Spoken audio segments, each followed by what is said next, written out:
Welcome children.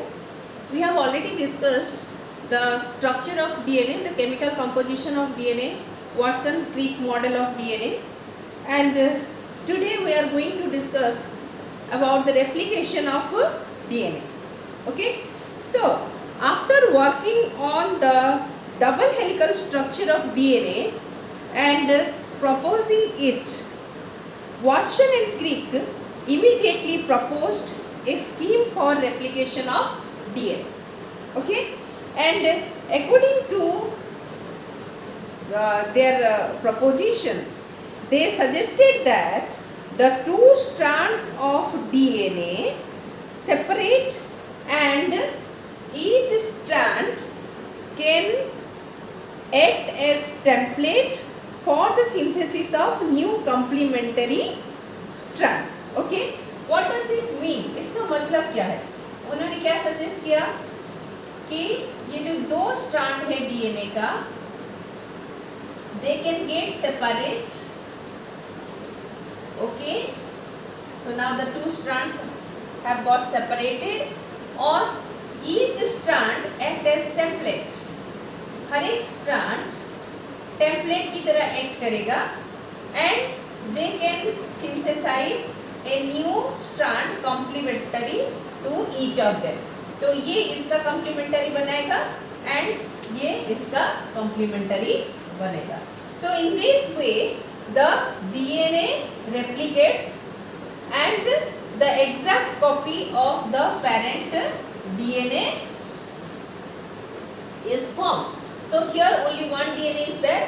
Now after replication, two DNA molecules are formed which are exact copy of the parent DNA. Okay. Now further they suggested that उन्होंने और क्या कहा कि ये जो DNA replicate करता है, again I will give the same diagram. So when the parent DNA, this is parent DNA, जब parent DNA replicate करता है तो the two strands get separated and क्या बोला उन्होंने, the other strand, each of them produce a new strand which is complementary to each other. ठीक है, इसका मतलब क्या है? This is daughter DNA, these are daughter DNA. तो ये डॉटर डीएनए में बच्चों आप देखो कि एक है जो कि पेरेंटल स्ट्रैंड है. ठीक है, so this strand of the parent और इसमें भी एक पेरेंटल स्ट्रैंड है. बट दूसरा स्ट्रैंड जो होता है that is newly synthesised, that is newly formed strand. Okay, so इसका मतलब क्या हो रहा है यहाँ पर? During replication, this process is the replication. During replication, half of the parental strand is conserved in the daughter DNA. Daughter DNA जो बनता है that is also double stranded, लेकिन out of these two strands of the daughter DNA का जो दो strand है उसमें से एक है पेरेंटल, दूसरा है न्यू स्ट्रैंड. तो इसका मतलब क्या है? पेरेंटल डीएनए एक स्ट्रैंड रहता है और दूसरा स्ट्रैंड न्यूली सिंथेसाइज होता है. So it is known as semi conservative replication. Semi conservative replication means, semi means half of the parental DNA is conserved in the daughter DNA. So it is known as semi conservative mode of DNA replication. Okay. So now let us write down. All of you note down.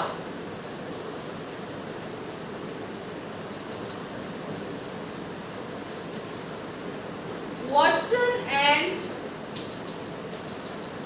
Crick suggested the semi-conservative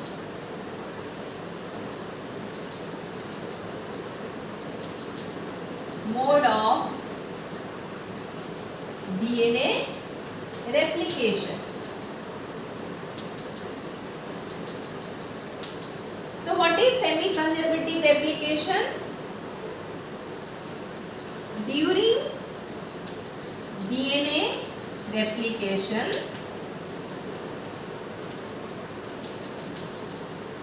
the two strands of the parent DNA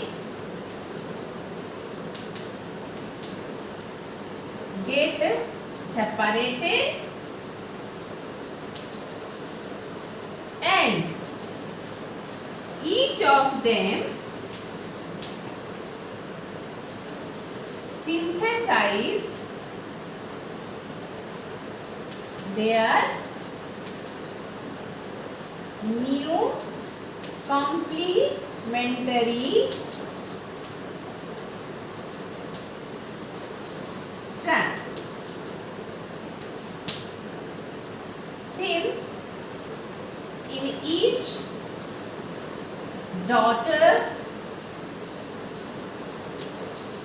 DNA, one of the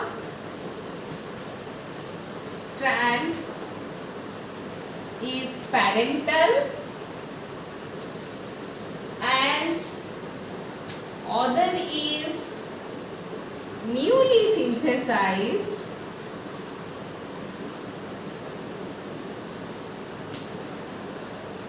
Hence, it is called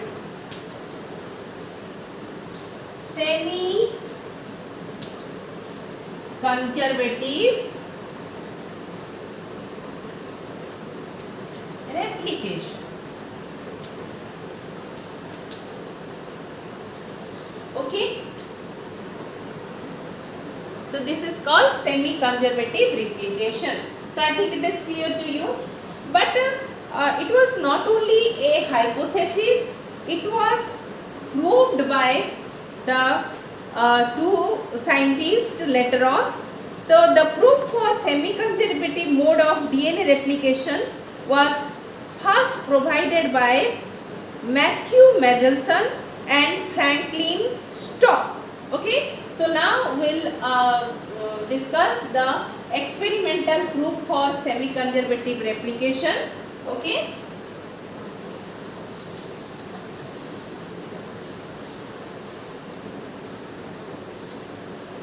So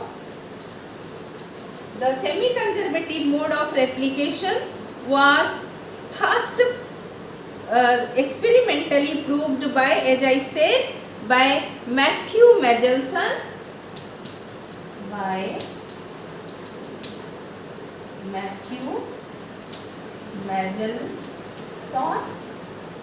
and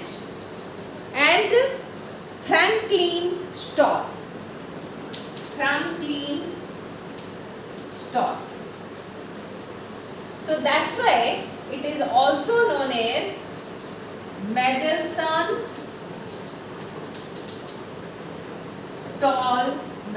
and Stoll's experiment. Okay, तो बच्चों ये experiment और आपका जो हास्य chess experiment था जिसमें कि प्रूव किया गया था, हास्य एंड चेस ने प्रूव किया था कि DNA is the genetic material but not the protein. अक्सर बच्चे ये दोनों एक्सपेरिमेंट में कंफ्यूज हो जाते हैं। तो बच्चों यहाँ पर मैं आपको बताऊंगी कि आप बच्चे कहाँ पर कंफ्यूज होते हैं और उनको कहाँ पर कंफ्यूज नहीं होना चाहिए, क्यों कंफ्यूज नहीं होना चाहिए। ओके, तो in they proved it experimentally in the year 1958. In the year 1958, in the bacterium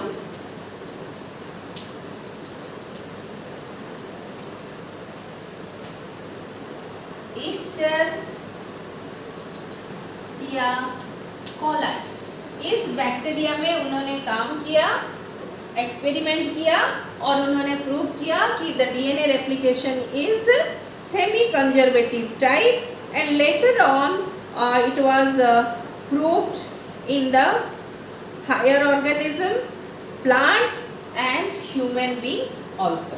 So let us discuss the experiment. What was the procedure of the experiment and what were the requirements? उसका requirement क्या लिए थे और उसका procedure क्या था और उनको prove क्या करना था? The replication of DNA is semi-conservative type. Okay. So requirements पहले हम देखेंगे क्या क्या requirements था उनके experiments के लिए. So the requirements are, as I said, E. coli bacteria,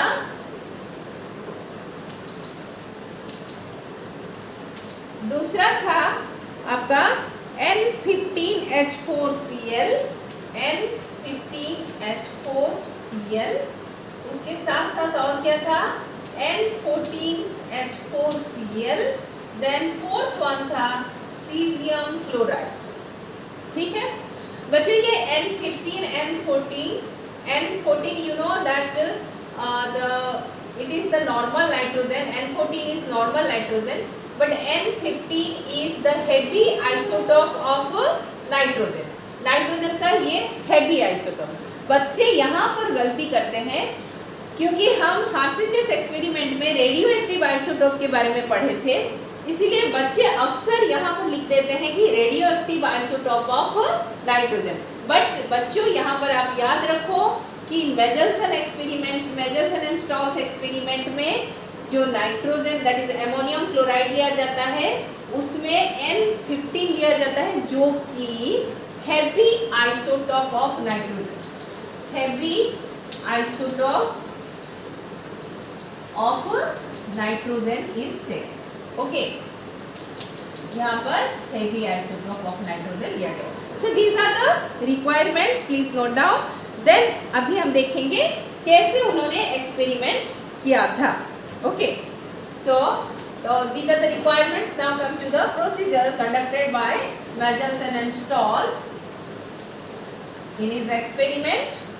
The first step-wise we will discuss so that it will be easier for you to remember.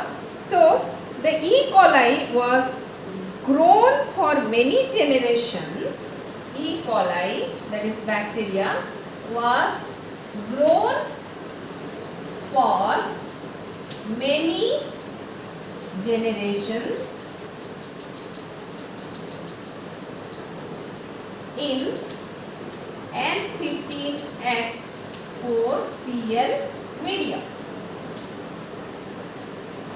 ठीक है, तो E. coli को बहुत सारे जनरेशन तक उसको N15H4Cl मीडियम में grow किया गया. ऐसे क्यों ग्रो किया गया और ग्रो करने से होता क्या है? If you when it is grown in the N15H4Cl, तो जब नए नए बैक्टीरिया बनेंगे, जितने सारे प्रोजेनी बनेंगे बैक्टीरिया का, उसमें जो डीएनए के साथ साथ जो नाइट्रोजनस कंपाउंड होंगे, बैक्टीरिया का जितने सारे nitrogenous compound including DNA will have the N15 in place of normal nitrogen. Normal nitrogen, you know that DNA में क्या है हमारा नाइट्रोजनस बेस है. ठीक है, सो उसका मेन कंपोजिशन है नाइट्रोजन. सो अभी जो नॉर्मल डीएनए है उसमें क्या था N14 था. ठीक है, अभी हम जब N15 में सेवरल जनरेशन तक हम उसको ग्रो कराते हैं तो उसका जितने सारे प्रोजेनी प्रोड्यूस होंगे, सारे प्रोजेनी में क्या आ जाएगा, उसका जितने सारे नाइट्रोजनस बेस है उस नाइट्रोजनस बेस में N15 आ जाएंगे. That means the DNA molecules along with the other nitrogenous compounds will be labeled with N15. I think it is clear to you. Okay, तो ये उनका उद्देश्य था कि सारे डीएनए जो बनेंगे तो N15 रहेगा उसमें. ऐसा क्यों करना है? क्योंकि हमको जो parent DNA and daughter DNA और डीएनए का दो स्ट्रैंड को आइडेंटिफाई करना था. ठीक है, सो दैट्स व्हाई ही टूक N15. Okay, The next step. So I think it is clear why N15 was taken and what happens when N15H4Cl is taken. Okay, so instead of writing this side, I should write it on this side N15. Okay, isotope हमेशा इस तरफ लिखा जाता है. So the DNA has been incorporated with N15. Now then he allowed them to grow in this medium and then he collected the bacteria. But for collecting the bacteria or for separating the bacteria with normal nitrogen and heavy isotope nitrogen, he conducted centrifugation. Okay, so then centrifugation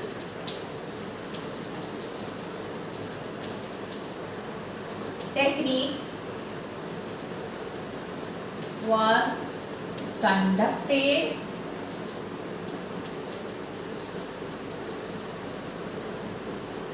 in which medium? उसके लिए तो एक medium लेना चाहिए.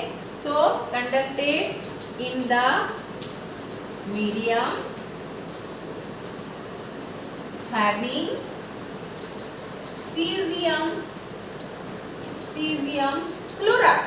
Cesium chloride लेने का उद्देश्य ये है. What is the aim of taking this cesium chloride?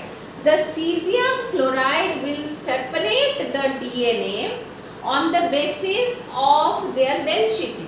उनकी डेंसिटी के बेसिस पे वो DNA को सेपरेट कर देगा. So you know that N15, जिस DNA में N15 है, they are the heavy because these are heavy isotope. So those DNAs will be having heavy, that is more density. उनका density ज़्यादा होगा. They are having heavy isotopes of nitrogen.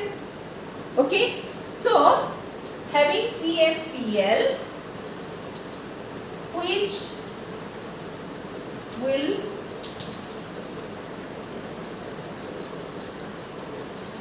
could separate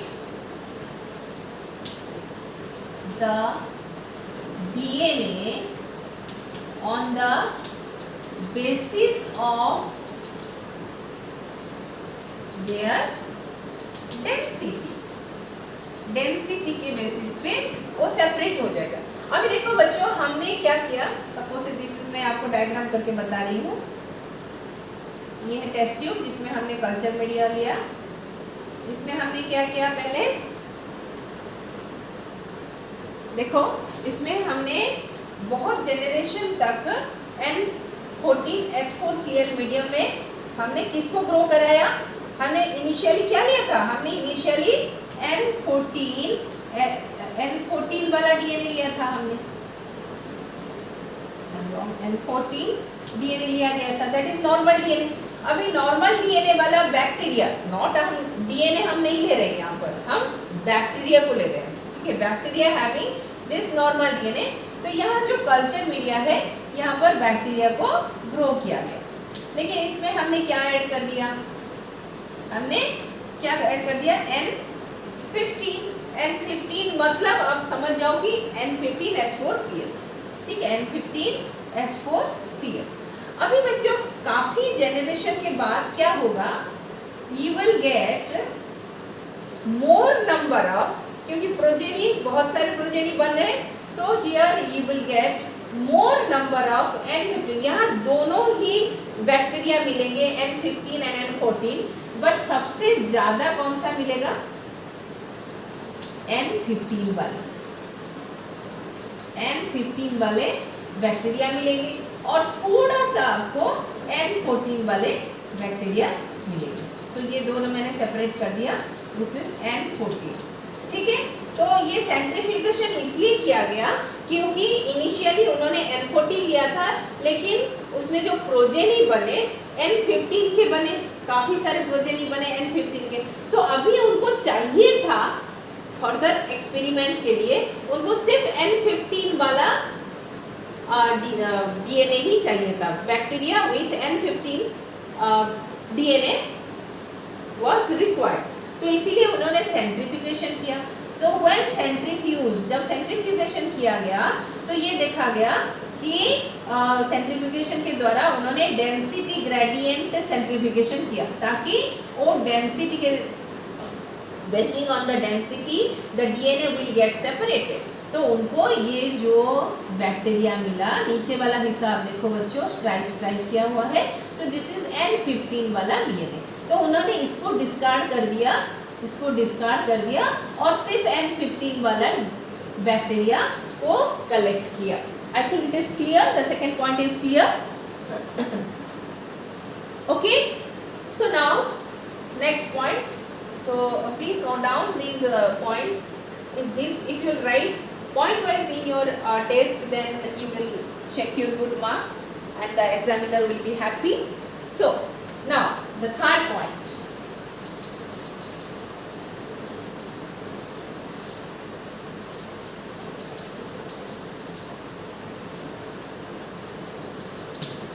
Now after density gradient centrifugation, he collected the N15 DNA.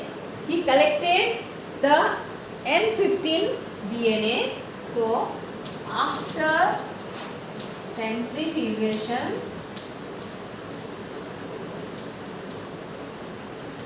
he collected the bacteria labeled with N50. Okay. Now he allowed these cells to grow in the medium N15. Okay. So and allowed them to grow in N14H4Cl. यानी normal nitrogen में normal NH4Cl में फिर से उन्होंने grow किया. ठीक है. सो और एक डेफिनाइट टाइम इंटरवल में उन्होंने जो प्रोजेनी है ये मल्टीप्लाई करेंगे अभी. So now they multiplied the cell multiplied and the progeny were collected at regular interval of 20 minutes. Why 20 minutes? क्योंकि ई कोलाई का E. coli forms its progeny or it divides in 20 minutes. 20 minutes में ये एक बार divide करता है. तो इसका progeny कितने टाइम में बनेगा? Its progeny will also be produced in 20 minutes. Okay. Then after 20 minutes they were taken out and again subjected to density gradient centrifugation. So fourth step. So in every 20 minutes, interval of 20 minutes, the medium was centrifuged. Medium को centrifuge किया गया and bacterial cells were collected. Bacterial cell को collect किया गया. ठीक है. वो अलग अलग डेंसिटी के बेसिस पे वो दे विल गेट सेपरेटेड और बैक्टीरिया को कलेक्ट किया गया और उसको देखा गया कि किसमें N14 है, किसमें N15 है. Now this was the sequence of steps taken by him during his experiment. ये उनके एक्सपेरिमेंट के समय इतने सारे स्टेप्स वो किए थे। अभी हम देखेंगे उनका ऑब्जर्वेशन क्या था, what was his observation. So let us see the observation. This question comes as your 5 mark question बच्चों, so please try to understand and get all your concept clarified so that easily and stepwise you can write down in the exam. Now what was the observation? उनका observations क्या थे, क्या देखा उन्होंने? देखो, after 1 generation of transfer मतलब क्या है, 20 मिनट्स के बाद N15 टू N14 में जब ट्रांसफर किया, 20 मिनट्स के बाद जो डीएनए एक्सट्रैक्ट हुआ उसमें देखा गया कि उसमें आपका the DNA molecule is having both N15 and N14। तो अभी हम देखो पहला ऑब्जर्वेशन क्या था उनका, after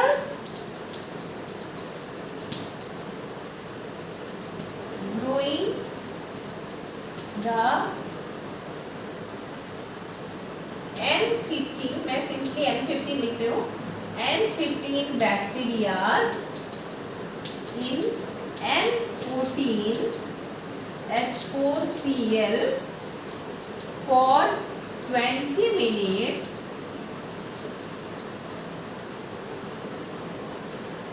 when the DNA were extracted from the progeny,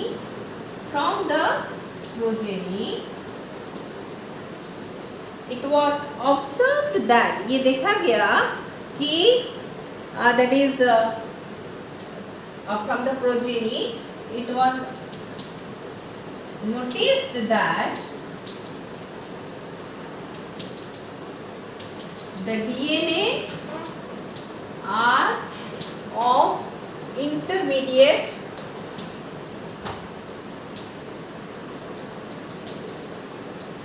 density.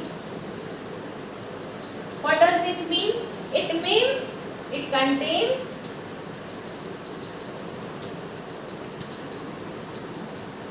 hybrid DNA molecule.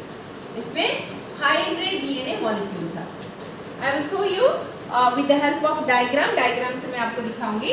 ये देखो बच्चों, ये है N15 N14 लिया गया आपका।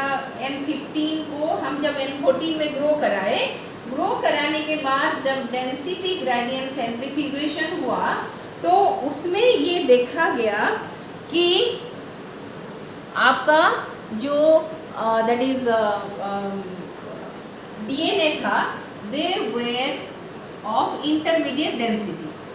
ठीक है, तो N15 होता तो कहाँ होता, नीचे होता, N14 होता तो यहाँ होता, लेकिन उन्होंने देखा कि जितने सारे सेल्स एक्सट्रैक्ट किए गए उसमें देखा गया कि N15 is there and N14 is also there. So it is of intermediate density, and when the DNA strands were tested, it was observed that इसमें देखा गया कि DNA is a hybrid molecule. DNA एक hybrid molecule है जिसमें एक strand N15 है और दूसरा स्ट्रैंड N14 है। Okay, so why this N14 is that? Because the N15 DNA in N15 bacteria was grown in N14 में ग्रो किया गया, इसीलिए उसका, क्योंकि हमने 20 मिनट्स ही टाइम दिया, 20 मिनट्स में ये एक बार डिवाइड करता है। जब एक बार डिवाइड करता है तो डीएनए एक ही बार रिप्लिकेट करता है। So while undergoing replication once, जब एक ही बार रेप्लिकेशन हो रहा है इसका, तो तब ये क्या कर रहा है, एक जो था N15 वाला पेरेंटल स्ट्रैंड था और N14 वाला न्यू स्ट्रैंड हो गया। सो इस तरह उन्होंने इनको, दिस वाज द ऑब्जर्वेशन। ठीक है, तो इसका मतलब क्या है, N14 is the light DNA and N15 is the heavy DNA. So that's why they occupied the intermediate position. Okay. Next, after other generation, अभी ये फर्स्ट जनरेशन गया बच्चों. नेक्स्ट जनरेशन में, in the other generation means next of generation, in the other generation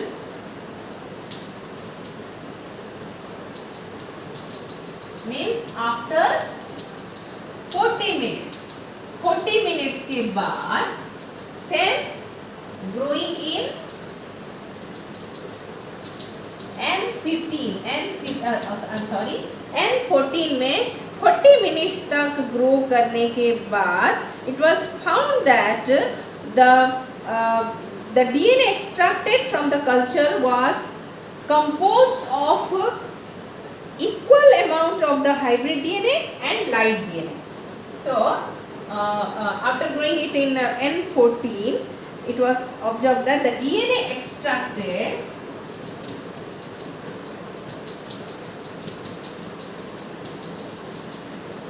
has equal number of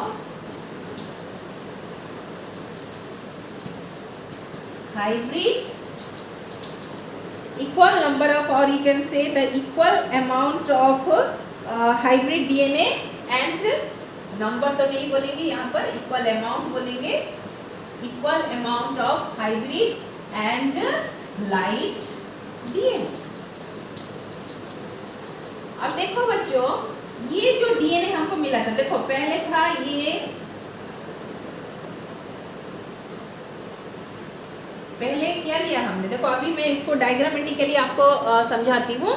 ये देखो सबसे पहले हमने क्या लिया था, N14. पहले हमने नॉर्मल डीएनए लिया था जिसका दोनों स्ट्रैंड N14 थे. अभी ये N14 को हमने क्या किया, इट वॉज ग्रोन फॉर, मैं एक काम करती हूँ, इसको पूरा मिटा देती हूँ और यहाँ पर पूरा उनका जो ऑब्जर्वेशन है उसको यहाँ पर डायग्रामेटिकली मैं आपको समझा देती हूँ. ठीक है. सो अब देखिए, पहले क्या लिया उन्होंने, N14 नॉर्मल डीएनए था. ठीक है. अभी N14 को ग्रू इन N15 H4Cl for several generation. ठीक है. उसके बाद उन्होंने क्या लिया, उससे सिर्फ N15 वाले डीएनए को लिया. ठीक है.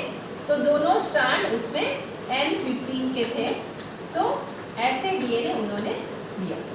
अभी N15 वाले डीएनए को ही treated it with NH4Cl which was normal, N14 था, and कितने समय तक, 20 मिनट्स तक. 20 मिनट्स मीन्स एक जनरेशन निकलेगा. देन यहाँ पर उन्होंने क्या किया, सीजियम क्लोराइड से उसको सेंट्रीफ्यूज किया. तो अभी देखा गया कि the DNA has replicated and इसमें जो दो स्ट्रैंड आए, तो इसमें क्या हुआ था बच्चों, एक स्ट्रैंड था N15 और एक स्ट्रैंड था, this is 15 and this is N14. Okay. So ये कैसे पता चला, मैं आपको टेस्ट ट्यूब में डायग्राम करके बता रही हूँ. Just wait. तो this is N15, this is N14.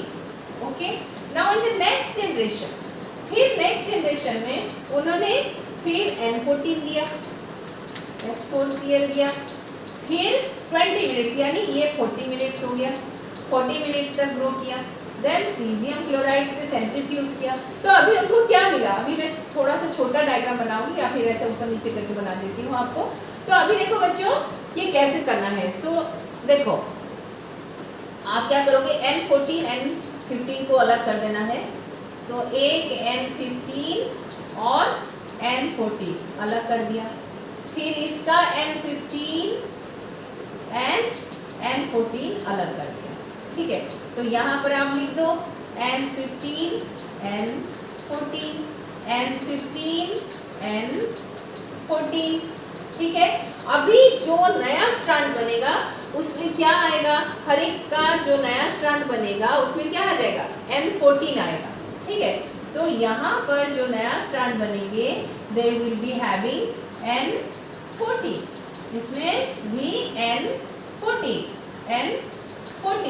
ये भी आ जाएगा N14, ठीक है। दिस इज N14, ये भी आ जाएगा N14, ठीक है।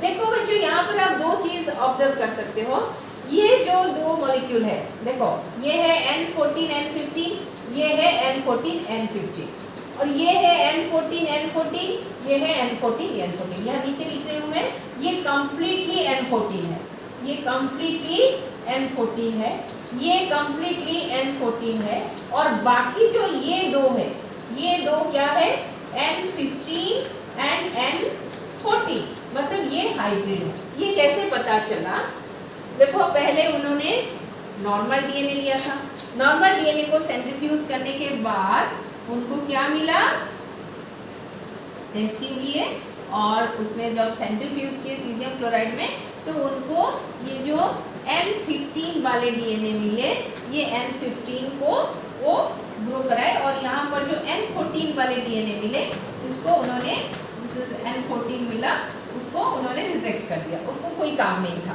तो अभी नेक्स्ट उन्होंने क्या किया, सीजियम क्लोराइड से उसको सेंट्रीफ्यूज किया और N14H4Cl में ग्रो किया फॉर 20 मिनट्स। तो उनको क्या मिला, उनको इक्वल सो यहाँ पर उनको क्या मिला, इंटरमीडिएट पोजीशन में उनको डीएनए सारे जो सेल था वो मिला। इसका मतलब क्या है, इंटरमीडिएट पोजीशन किसका होगा, जिसमें N14 भी होगा N15 भी होगा, इसीलिए ये N14 एंड N15 दोनों था। अभी नेक्स्ट जनरेशन में जब किया गया, देखा गया कि इसमें जब सेंट्रीफ्यूज किया गया तो देखा गया कि इसमें नॉर्मल डीएनए जिसका डेंसिटी कम है वो जितने अमाउंट में था, और हाइब्रिड वाला डीएनए बीच में रहेगा।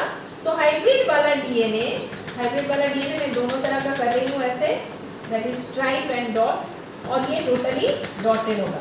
सो ये हो गया N14 and this is N14 N15, दोनों हो गए। तो इसी तरह उन्होंने ये कब किया था, N14H4Cl, देन कितने टाइम के लिए, 40 minutes, after 40 minutes and again in caesium chloride. तो इसी तरह उन्होंने प्रूव किया कि the one of the strand is parental, ये जो दो स्ट्रैंड होते हैं इसमें एक पैरेंटल है जो कि N15 है, और जो नया स्ट्रैंड बना दैट इज N14। और क्योंकि हम N14 उसके बाद लेते रहे, इसलिए जितने सारे न्यू डीएनए बने, एक ही मतलब दो ही हाइब्रिड, ये जो दो हाइब्रिड बना था ये दो ही हाइब्रिड रहे, बाकी सारे नॉर्मल डीएनए बन गए। So these were the observations of Meselson and Stahl's experiment. This experiment is very very important children, so stepwise you have to write in the exam, और उसके साथ डायग्राम चाहे पूछा या नहीं पूछा आपको देना है डायग्राम, ठीक है। मैं फिर से आपको एक बार बता देती हूँ। पहले उन्होंने नॉर्मल डीएनए लिया जिसमें N14 था, उसको उन्होंने N15 में सेवरल जनरेशन तक ग्रो किया, ग्रो करने के बाद उन्होंने सेंट्रीफ्यूज किया। जब सेंट्रीफ्यूज किया तो उनको सिर्फ चाहिए था N15 वाला, तो N15 इज हैवी डीएनए, तो हैवी डीएनए को उन्होंने कलेक्ट कर लिया। डीएनए मतलब क्या, यहाँ बैक्टीरिया को कलेक्ट कर रहे हैं। फिर N15 को 20 मिनट्स तक नॉर्मल NH4Cl में ग्रो किया। ग्रो करने के बाद उन्होंने देखा कि जितने सारे डीएनए बन रहे हैं वो हाइब्रिड है, यानी उसमें N14 भी है N15 भी है। इसका मतलब जो नया स्ट्रैंड बन रहा है वो क्या कर रहा है, जो डीएनए है, डीएनए का दोनों स्ट्रैंड में N14 दिखाई दिया, दोनों स्ट्रैंड में N15 दिखाई दिया। तो इसका मतलब क्या है, आप देखो दोनों मॉलिक्यूल, नॉट स्ट्रैंड, दोनों डॉटर मॉलिक्यूल में, इसका मतलब ये जो N15 है, एक N15 पेरेंट का आ गया दोनों में, और जो N14 है वो न्यूली सिंथेसाइज्ड है। तो यहाँ पर ये प्रूव हो जाता है कि this is semi conservative because the hybrid DNA are produced here. यहाँ पर हाइब्रिड डीएनए प्रोड्यूस होता है। उसी तरह उन्होंने 40 मिनट्स के बाद किया। इसी तरह बच्चों आप 80 मिनट्स के बाद 60 मिनट्स के बाद आप निकाल सकते हो और एग्जाम में ये क्वेश्चन भी पूछा जा सकता है कि what will be the amount of hybrid DNA after 40 minutes और आफ्टर 80 मिनट्स और after 60 minutes. Okay children, so I hope it is clear to you, and if you have any queries you can ask me in the comment section, and my school children can ask me in the class. Okay, thank you very much.